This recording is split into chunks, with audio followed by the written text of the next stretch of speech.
ગુજરાતના મુખ્ય સચિવ શ્રી G.R. આલુરિયાએ કચ્છ જિલ્લાના ધોરડોની મુલાકાત લઈ સમગ્ર દેશના ડીજીપીના આગામી તારીખ 18મી ડિસેમ્બરના રોજ યોજાનાર બેઠકમાં અત્યાર સુધીમાં સરકારના વિવિધ વિભાગો દ્વારા થયેલી કામગીરીની સમીક્ષા કરી અધિકારીઓ સાથે હવે પછી કરવાના થતા કાર્યો અંગે માર્ગદર્શન આપી જરૂરી સૂચનો કર્યા હતા।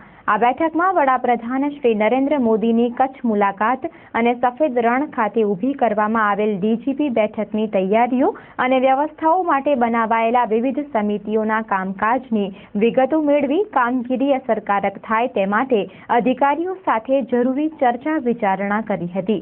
મુખ્ય સચિવ શ્રી G.R. આલુરિયાએ સમગ્ર ડીજીપી બેઠકના કાર્યક્રમો માટે રચવામાં આવેલી વિવિધ 7 જેટલી સમિતિઓની કામગીરીની આ તકે છણાવટ કરી હતી, જેમાં વાહન વ્યવહાર, સાંસ્કૃતિક કાર્યક્રમો, ફિલ્ડ મુલાકાત, પ્રોટોકોલ, મહેમાનને આવકારથી માંડીને લાયઝન અધિકારીઓની નિમણૂક, વડાપ્રધાન શ્રીના અલાયદા ટેન્ટ, પાણી પુરવઠા, વેન્યુ અને ઇવેન્ટ કમિટી, સ્વાગત અને ભોજન, રહેઠાણ વગેરેનું સુચારું આયોજન ગોઠવવા વિવિધ ખાતાઓના વડાને જરૂરી સૂચના આપી હતી। આ પ્રસંગે ડીજીપી શ્રી P.C. ઠાકોર, શ્રી પાંડે, ગૃહ વિભાગના ACS શ્રી તનેજા, પ્રવાસન સચિવ શ્રી હૈદર, પ્રવાસન વિભાગના કમિશનર શ્રી વાસ્તવ, આઈબીના વડા DG શ્રી પ્રમોદ કુમાર, CIBના શ્રી નારંગ સહિતના ઉચ્ચ અધિકારીઓએ ઉપસ્થિત રહી વિવિધ સ્થળે નિરીક્ષણ કરી થયેલ કામગીરી નિહાળી હતી। જિલ્લા કલેક્ટર શ્રી મહેન્દ્રભાઈ પટેલે પંચાયત અને રાજ્યના માર્ગ અને મકાન વિભાગ, PGVCL, પાણી પુરવઠા વિભાગ દ્વારા હાથ ધરાયેલા કામોમાં જરૂરી સુધારા વધારા સૂચવાતા સંબંધિત વિભાગના અધિકારીઓને કામગીરી પૂર્ણ કરવા સંબંધે થયેલ સૂચનાઓની નોંધ લેવા જણાવ્યું હતું। અત્યારે જે પ્રોગ્રામના ઇન્ડિકેશન્સ છે, ફાઇનલ પ્રોગ્રામ તો કોઈ આવેલો નથી।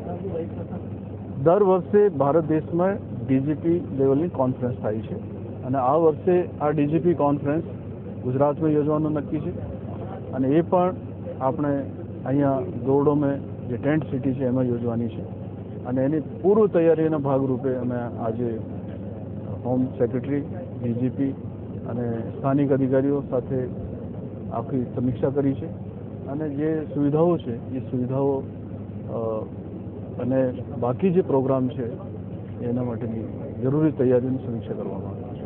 વડાપ્રધાન આવવાના છે, એમનો જે સંભવિત કાર્યક્રમ છે અત્યારે શું છે અને એમની સુરક્ષા માટે શું વ્યવસ્થા ગોઠવવામાં? એ તો સુરક્ષાની વ્યવસ્થા તો SPG કરતા હોય છે। બાકી અત્યારે જે છે ટેન્ટેટિવ પ્રોગ્રામ છે 18, 19, 20નો પ્રોગ્રામ છે। ખાસ કરીને કયા મુદ્દાને લઈને ચર્ચા? એ મુદ્દાઓની માહિતી તો અમારી પાસે ન હોય, કારણ કે એ તો ભારત સરકારના ગૃહ મંત્રાલય એ લોકો કરતા હોય છે। એટલે વડાપ્રધાન 3 દિવસ ત્યાં રોકાવાના છે, તો એમના માટે શું વ્યવસ્થા કરવામાં આવી છે? એમના માટે તો જે યુઝ્યુઅલ વ્યવસ્થા છે, સેપરેટ ટેન્ટ ને બધા એમના પોતે અને એમના સ્ટાફ માટેનો, પ્લસ જે VIP જે આવવાના છે, કેન્દ્ર સરકારના મંત્રી, મુખ્યમંત્રી શ્રી, બીજા અન્ય રાજ્યોના DGP, ADG, એ બધા માટે જે કેટેગરી પ્રમાણે વ્યવસ્થા અને ટ્રાન્સપોર્ટ એ બધી તૈયારીઓના આજે સમીક્ષા કરવામાં આવી છે।